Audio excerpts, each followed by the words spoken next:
ethics Hmm. pays in the long term. Nobody gets a bonus because they use data ethically Hmm. tomorrow. Hmm. But the organization, the brand as a whole, the way the brand is perceived, Yeah. can enormously be impacted by those micro decisions we take every day.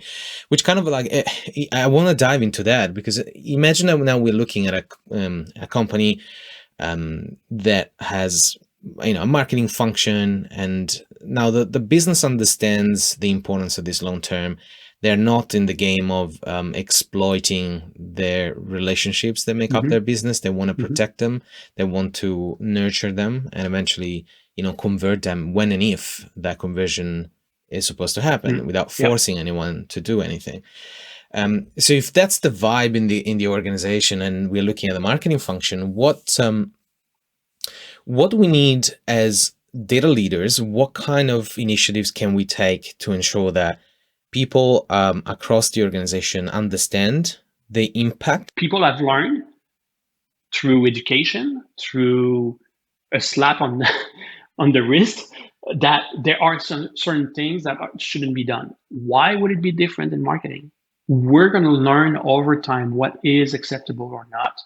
And you know, one of the story I like to tell is when I speak at conferences, I ask the audience who would like to work with 30 or 50 million customer records, detailed with all kinds of attributes. Of course, everybody, yeah, super exciting. Who wouldn't want to use this data to create a super wonderful campaign for selling shoes? Of course, marketers will say, "Oh yes, that would be awesome. That's a nice playground." And for data scientists, it's like, "Oh Oh, yeah, bring it on. I want yeah. it. I want the data. It's a nice playground. I will cut my teeth on creating awesome models and so on." And then you realize that it actually works, and you can sell more shoes to a certain audience and so on. Well, who would say no to that? Well, let me tell you a slightly different way of seeing it.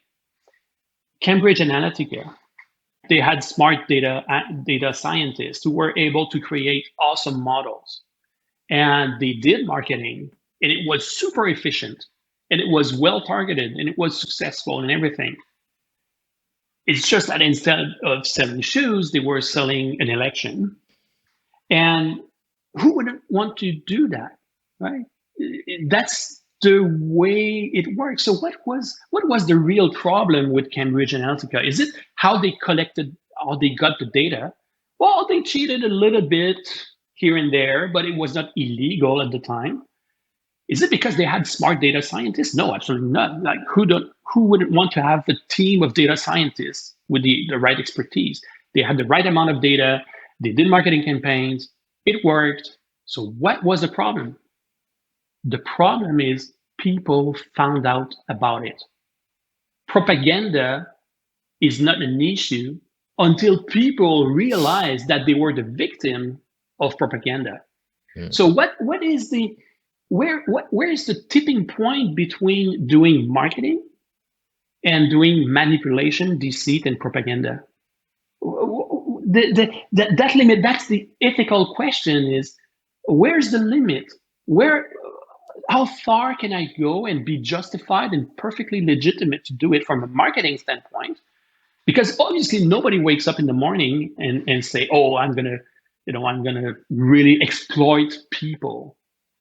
Nobody does that in marketing. When it's always, we think that we're doing something that is okay, that is Yeah. the right thing to do. Somebody told me recently, I wrote about an experience I had with a very small agency that has a questionable marketing tactic. And I I decided to give the name of that small business, which, it's questionable doing that. But I give the name of, when I see something good, I give the name, and when I see something bad, I will, give the name also.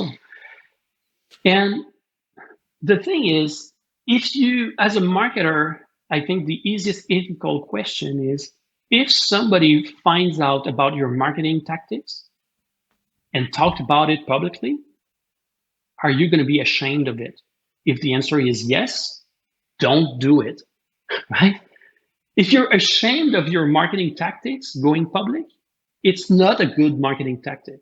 If you purchase email lists to spam people and it gets in the front page of the news, Mm. it's not a good marketing tactic, right? The objections we hear most of the time is everybody's doing it. They already know everything, and the they is like, I don't know, some spirit somewhere that knows everything. It's God.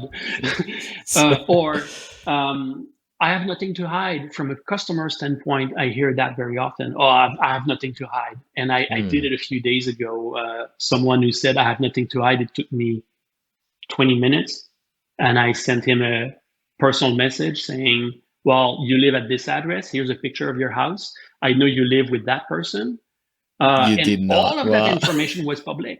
So do you still think that you have nothing to hide? It gets pretty scary. And all of that was done in a matter of less than 20 minutes using just publicly available information. That's nuts. One analogy that I find pretty interesting, it's a little bit crude, but privacy is when you go to the bathroom, everyone knows what you're doing, but you still close the door. Hmm. It's not true that you don't have anything to hide. You always have something to hide.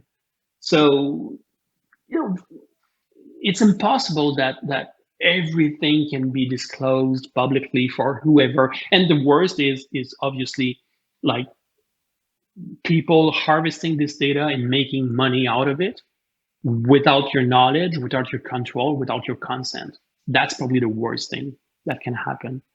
So, yes, competitors might be doing it. They might be doing falsifying their revenues and playing on their financials and stuff like that. They might be doing that too. Does it mean that you're going to do it? Absolutely not.